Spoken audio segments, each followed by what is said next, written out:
तो अभी हम थोड़ा सा और काम करते हैं टोटल एनर्जी पे एंड इसकी कंजर्वेशन पे, क्योंकि हमने पता है कि किसी भी चीज का मतलब हमारे फिजिक्स में जनरली हमने देखा है कि किसी भी चीज की एनर्जी दो होती है, काइनेटिक और पोटेंशियल, दोनों को ऐड कर दोगे तो उसकी टोटल एनर्जी पता चल जाएगी। तो एक्सप्रेशन फॉर टोटल एनर्जी हमने निकाल भी लिया, ठीक है। क्या आएगा, half M omega square A square minus Y square plus half M omega square Y square. ये दोनों एक्सप्रेशन हमने निकाले हैं, पहला वाला काइनेटिक एनर्जी का है और दूसरा वाला पोटेंशियल एनर्जी का, दोनों को दोनों एक्सप्रेशन हमने निकाले हुए। जब सॉल्व करेंगे तो अल्टीमेटली हमारा क्या आएगा, half M omega square A square, ये हमने निकाल लिया है।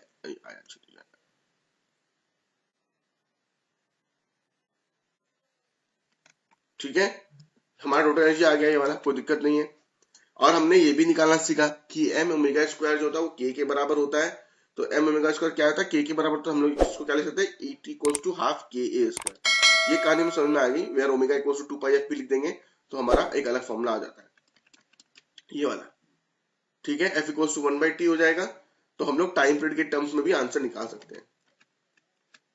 तो देखो कहानी क्या है कि जनरली अगर आप सोचोगे तो हम टोटल एनर्जी को हम सिर्फ हाफ एम ओमेगा स्क्वायर पढ़ के जाते हैं, ठीक है, लेकिन इसको फ्रीक्वेंसी के टर्म में भी पढ़ना पड़ेगा, यानी कि ये वाला उसको टाइम पीरियड के टर्म्स में भी हम पढ़ सकते हैं ऐसे करके। तो इससे फायदा क्या होगा, इससे आपको ये पता चलेगा कि जो टोटल एनर्जी है वो डायरेक्टली प्रोपोर्शनल किसके है, स्क्वायर ऑफ द एम्पलीट्यूड के, proportional to its mass, and सबसे इंपॉर्टेंट बात, inversely proportional to the square of the time period.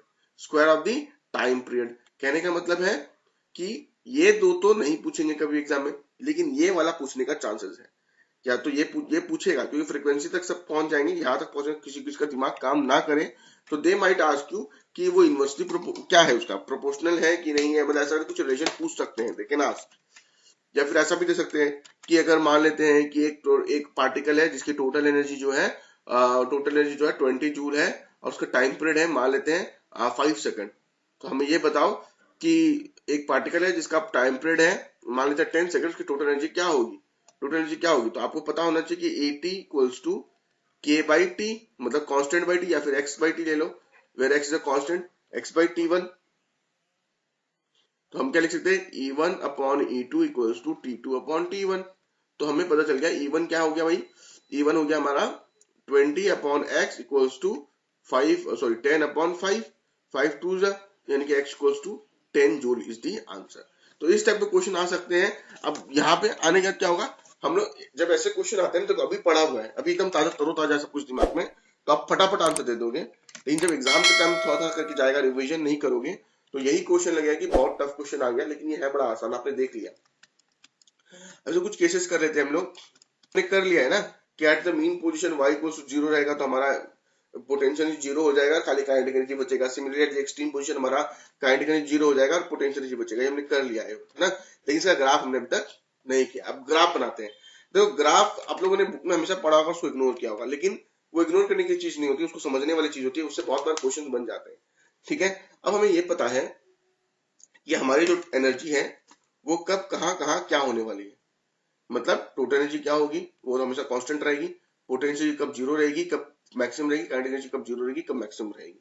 तो हमने इसका ग्राफ बनाया, तो ये तो हो गई हमारी टोटल एनर्जी, देखो ठीक है, ये हो गई हमारी total energy, ET equals to half K square वगैरह वगैरह जो भी है। अब ये y इक्वल्स टू 0 है, y इक्वल्स टू a पे हमारा ये फॉर्मूला था। काइनेटिक एनर्जी के केस में अगर आप देखेंगे तो y इक्वल्स टू 0 पे हमारी काइनेटिक एनर्जी क्या थी, मैक्सिमम थी। आपने y इक्वल्स टू 0 इस इक्वेशन में पुट कर देना है, इस इक्वेशन में पुट कर देना है y इक्वल्स टू 0। जैसे ही आप अगर y इक्वल्स टू 0 इस पर पुट करोगे, y इक्वल्स टू 0 इस पर पुट करोगे तो क्या आ जाएगा, हाफ के ए स्क्वायर, ये आ गया, यानी कि मैक्सिमम आ गई। y equals to a put करेंगे तो क्या होगा, ये कट के 0 हो जाएगा पूरा का पूरा, अभी मैंने बताया, तो काइनेटिक एनर्जी मिनिमम हो जाएगी। तो मैंने देखा कि at the maximum amplitude that is plus a and minus a, my kinetic energy is 0, my kinetic energy is 0, देखो 0 0 and at this it is a, it is maximum.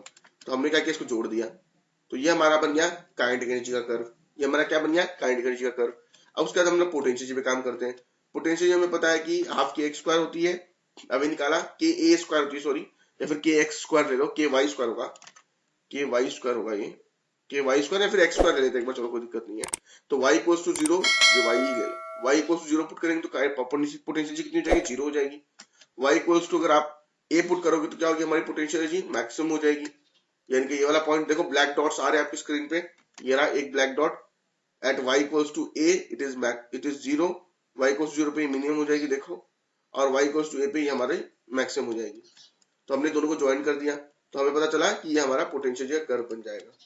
ठीक है, तो हमने देखा कि जिस तरह से आपकी टोटल एनर्जी तो यही रहेगी, टोटल एनर्जी तो हर वक्त यही रहने वाली है, ब्लू कलर की लाइन जो दिख रही है ये हमेशा कांस्टेंट रहेगी, पर हमारी काइनेटिक एनर्जी अलग अलग चलेगी। देखो अब यहाँ पे एक पॉइंट दिखाता हूँ मैं आपको, यहाँ पे आप देख सकते हो कि यहाँ पे अगर एक चीज मैक्सिमम है तो यहाँ पे दूसरे को अपने अपने मिनिमम होना पड़ा। यहाँ पे आप देख सकते हो कि यहाँ पे अगर एक चीज मैक्सिमम यानी कि काइनेटिक एनर्जी मैक्सिमम है तो पोटेंशियल एनर्जी को मिनिमम होना पड़ा। और एक काम करो, ये ग्राफ अपनी कॉपी में बना लो। अब देखो एनर्जी इन एसएचएम, थोड़ा सा और इसके बारे में जान लेते हैं हम लोग, कंक्लूजन ले लेते हैं इसका। क्या है कि मेन पोजीशन पे जो टोटल एनर्जी रहेगी वो प्योरली काइनेटिक एनर्जी रहेगी, एक्सट्रीम पोजीशन पे टोटल एनर्जी जो रहेगी वो प्योरली पोटेंशियल एनर्जी रहेगी। काइनेटिक एंड पोटेंशियल एनर्जी जो रहेंगी वो इंटर कन्वर्टेबल है, एक दूसरे में कन्वर्ट होते जा रही है, ये हमने देख लिया। ठीक है, और जो नेचर ऑफ वो ग्राफ जो है, नेचर ऑफ द ग्राफ, आप काइनेटिक एनर्जी ले लो या पोटेंशियल एनर्जी ले लो, अगेंस्ट दी ये क्या बोलते हैं displacement, it is parabolic in nature. मतलब ये इंपॉर्टेंट, सबसे पॉइंट ज्यादा इंपॉर्टेंट है कि जो ग्राफ की शेप है वो हमारी क्या है, पैराबोलिक शेप है, ऐसे पैराबोलिक है और ऐसे पैराबोलिक है। तो ये क्वेश्चन हो सकता है एग्जाम में, बन सकता है, इस पे क्वेश्चन बन सकता है कि क्या what is the nature of the shape. क्योंकि मैंने जहां तक ध्यान दिया है कि कुछ एक बुक्स में they don't describe the shape of the graph, वो कुछ एक्सप्रेशन दे देते हैं and then they put the graph, बस दैट्स इट। ठीक है, उसका कंक्लूजन पे लोग ध्यान नहीं देते हैं। ठीक है, अब देखो यहाँ पे आप देख सकते हो कि हमने क्या किया है, मैंने क्या किया, एक छोटी सी एनिमेशन लगाई है कि एक स्प्रिंग को मैंने रखा है, उसको इस एक मिनट मैं बता रहा हूँ, ये स्प्रिंग जो है आगे पीछे जाएगा। ठीक है, अपनी मेन पोजीशन से आगे पीछे जाएगा। ठीक है, अब ये इसकी एक्सट्रीम पोजीशन हो गई, ये इसकी एक्सट्रीम पोजीशन हो गई, और ये जो ओ दिख रहा है दोस्तों, ये जो ओ है इसका, ये हमारा क्या है, ये हमारा हो गया मेन पोजीशन। ठीक है, मैं यहाँ पे एक लाइन ड्रॉ कर देता हूँ ताकि बाद में भी रहेगी, ये इसकी मेन पोजीशन हो गई। तो जैसे ये आगे पीछे जाएगा तो मैंने इसी का प्रोजेक्शन किया है इन सर्कुलर मोशन, मैंने इसको प्रोजेक्ट किया कि अगर ये सर्कुलर मोशन में जाएगा तो किस तरह से पार्टिकल घूमेगा। तो यहाँ पे आपको सर्कुलर टाइप में दिख जाएगा, इसका आगे जाके मैं बताऊंगा क्या है ये। और दूसरी बात मैं आपको यहाँ पे ये दिखा रहा हूँ कि किस तरह से ब्लू वाली जो है वो उनकी पोटेंशियल एनर्जी दिखा रही है, और ये जो रेड वाली है वो आपकी काइनेटिक एनर्जी दिखा रही है। ठीक है, काइनेटिक एनर्जी दिखा रही है। तो आप यहाँ पे देखेंगे कि किस तरह से ये आपका वैरी कर रहा है। ठीक है, तो देख लो काइनेटिक एनर्जी और पोटेंशियल पे ध्यान दो, कैसे वो बढ़ते जा रहा है जीरो। पहले काइनेटिक एनर्जी पोटेंशियल के कर्व पे ध्यान दो, देखो बढ़ते कम जा रहा है, देख लो जैसे जो आगे पीछे हो रहा है। ठीक है, और ऊपर में देख लो उसका डायरेक्शन सर्कुलर मोशन देख लो। ठीक है, मतलब एक एग्जांपल ये भी है कि अगर ऊपर वाला, अगर मान लीजिए स्प्रिंग का दिया हुआ है, ऊपर मैंने आपको एक सर्कुलर पार्टिकल का दे दिया जो सिस्टम एग्जीक्यूट कर रहा है, तो उसका भी देख सकते हो आप यहाँ पे, वो सेम हो रहा है। ठीक है, आई होप समझ में आ गया होगा। अब हम लोग आगे चलते हैं। ठीक है, चलो आंसर प्लीज।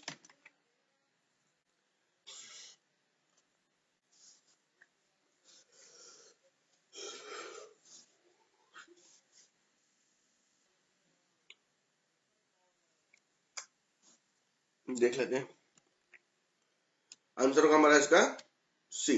वेरी गुड, क्योंकि आप half M omega square A square भी लिख सकते हो और K equals to M omega square भी लिख सकते हो। वेरी गुड, चलो इसका आंसर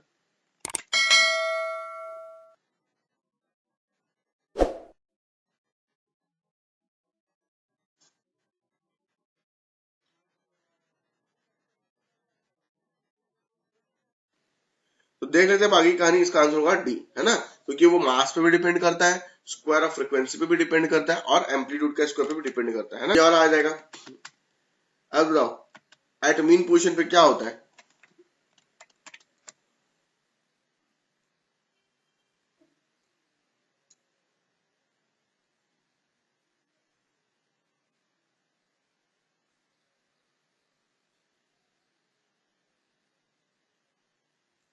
देख लेते हैं आंसर, आंसर है वेरी गुड, इसका आंसर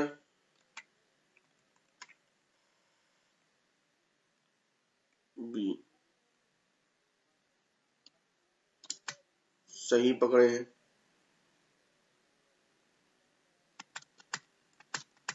इसका आंसर